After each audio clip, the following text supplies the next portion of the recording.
രക്ഷിക്കും. നമ്മുടെ കരങ്ങളിൽ ഇരിക്കുന്ന ബൈബിൾ താഴെ വെച്ചിട്ട് ഒരു നിമിഷം നമുക്ക് ദൈവസന്നിധിയിൽ നമ്മെ തന്നെ ഒന്ന് സമർപ്പിച്ചുകൊണ്ട് ചേർന്ന കർത്താവിനെ മഹത്വപ്പെടുത്തി ഇന്ന് പകലിൽ വായിച്ച സങ്കീർത്തന ഭാഗങ്ങൾ 121, 122 സങ്കീർത്തന ഭാഗങ്ങളാണ് നമ്മൾ വായിക്കുവാനായിട്ടിടയായി തീർന്നത്. അതിൻ്റെ ഹെഡിങ്ങിൽ നമ്മളിങ്ങനെ വായിക്കുന്നു, ആരോഹണ ഗീതം എന്ന് നമ്മൾ അതിൻ്റെ ഹെഡിങ്ങിൽ കാണുകയാണ്. ഏകദേശം 15 സങ്കീർത്തനങ്ങൾ ആരോഹണ ഗീതമായിട്ട് ദൈവത്തിൻ്റെ വചനത്തിനകത്ത് നമുക്ക് കാണുവാനായിട്ട് സാധിക്കുന്നുണ്ട്.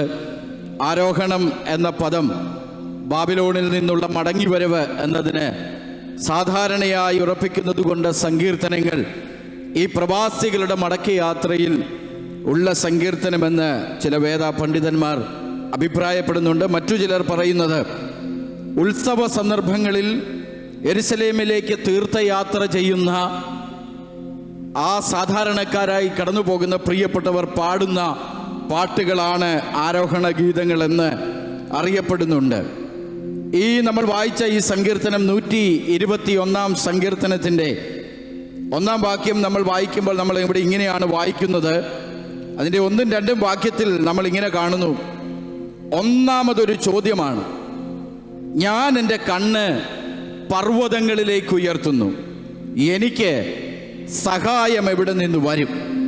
ആ ഒന്നാമത്തെ വാക്യത്തിനകത്തെ ചോദ്യത്തിനകത്ത് തന്നെ അടുത്ത വാക്യത്തിൽ അതിൻ്റെ ഉത്തരമായി പറയുകയാണ്, എൻ്റെ സഹായം ആകാശത്തെയും ഭൂമിയെയും ഉണ്ടാക്കിയ യഹോവയിങ്കൽ നിന്ന് വരുന്നു. ഒന്നാമത്തെ ചോദ്യത്തിൻ്റെ ഉത്തരമായിട്ടുള്ള വിവരണമാണ് നമുക്ക് 2ആം വാക്യം വായിക്കാൻ കഴിയുന്നത്. എൻ്റെ സഹായം ആകാശത്തെയും ഭൂമിയെയും ഉണ്ടാക്കിയ യഹോവയിങ്കൽ നിന്ന് വരുന്നു. പ്രിയമുള്ള ദൈവമക്കളെ, ഈ ഭൂമിയിൽ ദൈവിക സഹായത്തിനു വേണ്ടി ആയിരിക്കുന്ന ദൈവമക്കളെ ഹല്ലേലൂയ സഹായിപ്പാൻ കഴിയുന്നത് നമ്മുടെ ദൈവത്തിന് മാത്രമേ ഉള്ളൂ. പരസഹായത്തിനു വേണ്ടി പലയിടങ്ങളിലും നമ്മൾ കടന്നു ചെല്ലുമ്പോൾ, പല സാഹചര്യത്തിൽ നമ്മൾ കടന്നു ചെല്ലുമ്പോൾ അവർക്കൊന്നും മാനുഷികമായി നമ്മളെ സഹായിപ്പാൻ കഴിയാതിരിക്കുമ്പോൾ, ഇന്ന് പകൽ പ്രഭാതത്തിൽ ദൈവത്തിൻ്റെ വചനത്തിൽ നമ്മൾ വായിച്ചത് ഇങ്ങനെയാണ്, എൻ്റെ കണ്ണ് ഞാൻ പർവ്വതങ്ങളിലേക്ക് ഉയർത്തുക.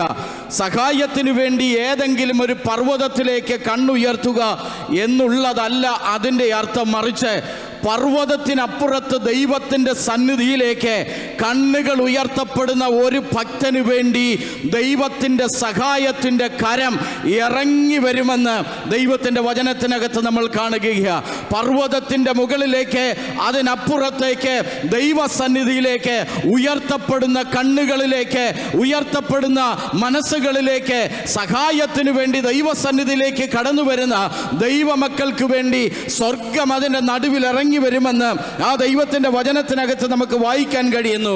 ചില സന്ദർഭങ്ങളിലൊക്കെ പർവ്വതത്തിൻ്റെ മുകളിൽ ദൈവത്തിൻ്റെ സാന്നിധ്യം ഇറങ്ങി വന്നിട്ടുണ്ട് ഭക്തന്മാരുടെ സഹായത്തിനു വേണ്ടി. ഉൽപ്പത്തി പുസ്തകം 22-ാം അധ്യായത്തിനകത്തെ ചരിത്രം നമുക്കറിയാം. അബ്രഹാമും ഇസഹാക്കും യാഗമർപ്പിക്കുവാൻ വേണ്ടി മോറിയായിലുള്ള ഒരു മലയിലേക്ക് ദൈവത്തിൻ്റെ വാക്കനുസരിച്ച് പുറപ്പെടുമ്പോൾ ഇസഹാക്കുമായി യാത്ര ചെയ്യുക. ആ യാത്രാമധ്യേ ഇസഹാക്ക് അബ്രഹാമിനോട് ചോദിക്കുന്ന ചോദ്യമുണ്ട്. നമുക്ക് ആ ചരിത്രം അറിയാവുന്നത് കൊണ്ട് ഞാൻ ഓടിച്ചു പറയട്ടെ. ആ ചോദിക്കുന്ന ചോദ്യം ഇതാണ്, അപ്പാ, യാഗത്തിനുള്ള വിറകുണ്ട്, യാഗത്തിനുള്ള തീയുണ്ട്, പക്ഷെ യാഗത്തിനുള്ള മൃഗം എവിടെ? അബ്രഹാം പറയുന്നൊരു കാര്യം, മകനെ, യഹോവ കരുതിക്കൊള്ളും. ഇന്ന് പകൽ യേശുവിൻ്റെ നാമത്തിൽ ഞാൻ പറയട്ടെ, ദൈവം കരുതുന്ന ദൈവമാണ്. അതേത് സാഹചര്യത്തിലും തൻ്റെ ഭക്തന് വേണ്ടി ദൈവം കരുതുന്ന ദൈവമാണ്. ദൈവമക്കൾക്ക് വേണ്ടി ദൈവം ചിലത് ഒരുക്കി വെക്കുന്ന ദൈവമാണ്. വിശ്വാസത്തോടെ ആലയത്തിനകത്ത് ദൈവത്തെ മഹത്വപ്പെടുത്തുമ്പോൾ ഇന്ന് പകൽ നമുക്ക് പറയാൻ കഴിയണം, നമ്മുടെ ദൈവം നമുക്ക് വേണ്ടി ചിലത് കരുതി വെച്ചിട്ടുണ്ട്. ആ പർവ്വതത്തിൻ്റെ മുകളിൽ എന്താ സംഭവിച്ചത്? മോറിയയിലുള്ള മലയിലേക്ക് യാഗത്തിന് വേണ്ടി നടന്നു കയറുമ്പോൾ അവന് വേണ്ടിയുള്ള കരുതലുകളുമായിട്ട് ദൈവം ഇസഹാക്കിന് പകരമായിട്ടുള്ള യാഗമൃഗത്തെ കയറ്റി വിടുന്നത് നമുക്ക് കാണാൻ കഴിയുന്നുണ്ട്. എല്ലാം ക്രമീകരിച്ചു, യാഗപീഠം ക്രമീകരിച്ചു, യാഗത്തിനു വേണ്ടി വേണ്ടി ഇസഹാക്കിനെ ആ യാഗപീഠത്തിന്മേൽ കിടത്തിയിട്ട് അബ്രഹാം കത്തിയെടുത്ത് ഈ മകനെ വെട്ടാൻ തുടങ്ങുമ്പോൾ ദൈവം വിളിച്ചിട്ട് പറയും, അബ്രഹാമേ, അബ്രഹാമേ, ബാലന്റെ മേൽ കൈവയ്ക്കരുത്, നീ തലപൊക്കി ഒന്ന് നോക്കിയാട്ടെ, നിന്റെ പിറകിൽ കൊമ്പ് കാട്ടിൽ പിടിപെട്ട് കിടക്കുന്ന ഒരാട്ടുകൊറ്റനെ ഞാൻ കരുതിയിട്ടുണ്ട്. ഇന്ന് പകൽ യേശുവിന്റെ നാമത്തിൽ ഞാൻ പറയട്ടെ, പർവ്വതത്തിന്റെ മുകളിൽ ദൈവം തന്റെ ഭക്തന്മാർക്ക് വേണ്ടി ചില കരുതലുകളെ ഒരുക്കി വെച്ചെങ്കിൽ ഇന്ന് പകൽ യേശുവിന്റെ നാമത്തിൽ ഞാൻ പറയട്ടെ, അത് ഭാരപ്പെടുന്ന ജീവിതങ്ങളെ, പ്രയാസപ്പെടുന്ന ജീവിതങ്ങളെ, ഉയരത്തിലേക്ക് കണ്ണുകളെ ഉയർത്തുന്ന ജീവിതങ്ങളെ ഈ പകൽ ദൈവം നിനക്ക് വേണ്ടി, നിന്റെ സഹായത്തിന് വേണ്ടി ഏത് സാഹചര്യത്തിലും ഇറങ്ങി വരുന്ന ദൈവമാ.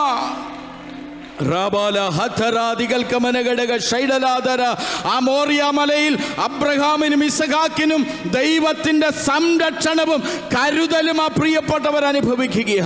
പല സാഹചര്യത്തിലൂടെ നമ്മൾ കടന്നു പോകുമ്പോഴും, പല പ്രതികൂലത്തിനകത്തൂടെ നമ്മൾ കടന്നു പോകുമ്പോഴും, എന്നെ സഹായിക്കാൻ ആരുമില്ലെന്നൊക്കെ നമ്മൾ ചിന്തിക്കുമ്പോഴും ഒരു കാര്യം നമ്മൾ തിരിച്ചറിയണം, നമ്മെ സഹായിപ്പാൻ വലിയവനായ ഒരു ദൈവമുണ്ട്. ഞാനും നിങ്ങളും സേവിക്കുന്ന ജീവനുള്ളൊരു ദൈവം എന്നെയും നിങ്ങളെയും സഹായിപ്പാൻ ഏത് സാഹചര്യത്തിന് നടുവിലും ഇറങ്ങി വരും. ആമേൻ. പ്രൈസൽ പലപ്പോഴും നമ്മുടെ അകത്തുനിന്ന് ഉണ്ടാകുന്ന ചോദ്യമാ, പ്രൈസൽ പലപ്പോഴും നമ്മുടെ അകത്ത് നമ്മൾ ചോദിക്കാറുണ്ട്, ഹല്ലേലൂയ, എനിക്ക് സഹായം എവിടെ നിന്ന് വരും, എനിക്ക് ഉത്തരം എവിടെ നിന്ന് ലഭിക്കും? അവിടെ പറയുക, ആകാശത്തെയും ഭൂമിയെയും ഉണ്ടാക്കിയ യഹോവയെങ്കിൽ നിന്ന് എനിക്ക് സഹായം വരും. അല്ല, ദിനവൃത്താന്ത പുസ്തകങ്ങൾ, 2 ദിനവൃത്താന്തങ്ങളുടെ പുസ്തകത്തിനകത്ത് യഹോശാഫാത്തിനെതിരെ 3 രാജ്യങ്ങൾ സംഘടിതമായി രാഷ്ട്രീയ ശക്തികൾ അവനെതിരെ, അവന്റെ രാജ്യത്തെ തകർക്കാൻ കടന്നു വന്നപ്പോൾ യഹോശാഫാത്ത് ചെയ്തൊരു കാര്യമുണ്ട്. 3-4 വാക്യത്തിൽ അവൻ ഇങ്ങനെ പറയുക, യഹോശാഫാത്ത് ഭയപ്പെട്ട യഹോവയെ അന്വേഷിക്കാൻ താല്പര്യപ്പെട്ടു, യഹൂദയിലേക്ക് ഉപവാസം പ്രസിദ്ധം ചെയ്തു. 4-ാം വാക്യം, യഹോവയോട് സഹായം ചോദിപ്പാൻ അവർ ഒന്നിച്ചുകൂടി. എന്നിട്ട് 12-ാം വാക്യം പറയുക, ഞങ്ങളുടെ നേരെ വരുന്ന ഈ വലിയ സമൂഹത്തോട് എതിർപ്പാൻ ഞങ്ങൾക്ക് ശക്തിയില്ല, എന്തു ചെയ്യേണ്ടു എന്ന് അറിയുന്നതുമില്ല, എങ്കിലും എങ്കിലും എങ്കിലും ഞങ്ങളുടെ കണ്ണുകൾ നിങ്ങളിലേക്ക് തിരിഞ്ഞിരിക്കുന്നു. ഇന്ന് പകൽ ഹല്ലേലൂയ, ഞങ്ങൾക്ക് ശക്തിയില്ലാത്ത മേഖലയിൽ, ഞങ്ങൾക്ക് നടക്കാൻ ചെയ്യാൻ കഴിയാത്ത സാഹചര്യത്തിൽ ഉയരത്തിലേക്ക് കണ്ണുകളെ ഉയർത്തുമ്പോൾ നിനക്ക് സഹായമായി എൻ്റെ ദൈവം ഇറങ്ങി വരും. Praise the Lord, hallelujah, hallelujah. യോഹന്നാന്റെ സുവിശേഷത്തിനകത്ത് നമ്മൾ ഇങ്ങനെ വായിക്കുന്നുണ്ട്, 5-ാം അധ്യായത്തിനകത്ത് വായിക്കുക, 38 വർഷം ബെഥെസ്ദ കുളക്കരയിൽ കിടന്ന ആ പക്ഷപാതക്കാരന് വേണ്ടി ആരും സഹായമില്ലാത്ത ഇടത്ത് എൻ്റെ ദൈവം അവന് തുണയായി ഇറങ്ങി വന്നെങ്കിൽ ഇന്ന് പകൽ ഹല്ലേലൂയ, ഇന്ന് പകൽ എൻ്റെ ദൈവം എനിക്ക് വേണ്ടി ചില ഇടങ്ങളിലേക്ക് ദൈവം സഹായകനായി, തുണയായി എനിക്കും നിങ്ങൾക്കും വേണ്ടി ഇറങ്ങി വരും. ആമേൻ. ആരും തുണയില്ലെന്ന് പറയുന്നിടത്ത് എൻ്റെ ദൈവം എനിക്ക് തുണയായിട്ട് ഇറങ്ങി വരും, എനിക്കവൻ തുണയായിട്ട് ഇറങ്ങി വരും. എത്ര പേർക്ക് ഇന്ന് പകൽ സന്തോഷത്തോടെ ദൈവത്തെ സ്തുതിക്കാൻ കഴിയുന്നുണ്ട്? എത്ര പേർക്ക് ദൈവത്തെ മഹത്വപ്പെടുത്താൻ കഴിയുന്നുണ്ട്? യഹോവയായ കർത്താവ് എന്നെ സഹായിക്കും, അതുകൊണ്ട് ഞാൻ അമ്പരന്നു പോകത്തില്ല. ഇന്ന് പകൽ എൻ്റെ സഹായം ആകാശത്തെയും ഭൂമിയെയും ഉണ്ടാക്കിയ യഹോവയെങ്കിൽ നിന്ന് വരുന്നു. 28-ാം സങ്കീർത്തനം 7-ാം വാക്യം കൂടെ, യഹോവ എൻ്റെ ബലവും എൻ്റെ പരിചയമാകുന്നു, എൻ്റെ ഹൃദയം അവങ്കൽ ആശ്രയിച്ചു, എനിക്ക് സഹായവും ലഭിച്ചു, അതുകൊണ്ട് ഞാൻ എന്തു ചെയ്യും? അതുകൊണ്ട് എൻ്റെ ഹൃദയം ഉല്ലസിക്കുന്നു, പാട്ടോടെ ഞാൻ അവനെ സ്തുതിക്കും. ഇന്ന് പകൽ ദൈവത്തിൽ നിന്ന് സഹായം പ്രാപിച്ച ദൈവമക്കളെ, അടങ്ങിയിരിക്കാൻ പറ്റത്തില്ല. ഇന്ന് പകൽ പാട്ടോടെ ദൈവത്തിന് സ്തുതിക്കാൻ പോകുക, നമ്മൾ ഒരുമിച്ച് ദൈവത്തിന് മഹത്വം കൊടുക്കാൻ പോകുക. ഇന്ന് പകൽ എത്ര പേർക്ക് ഹൃദയം നിറഞ്ഞു പാടി എൻ്റെ ദൈവത്തിന് സ്തോത്രം ചെയ്യാൻ പറ്റും? എല്ലാ കരങ്ങളും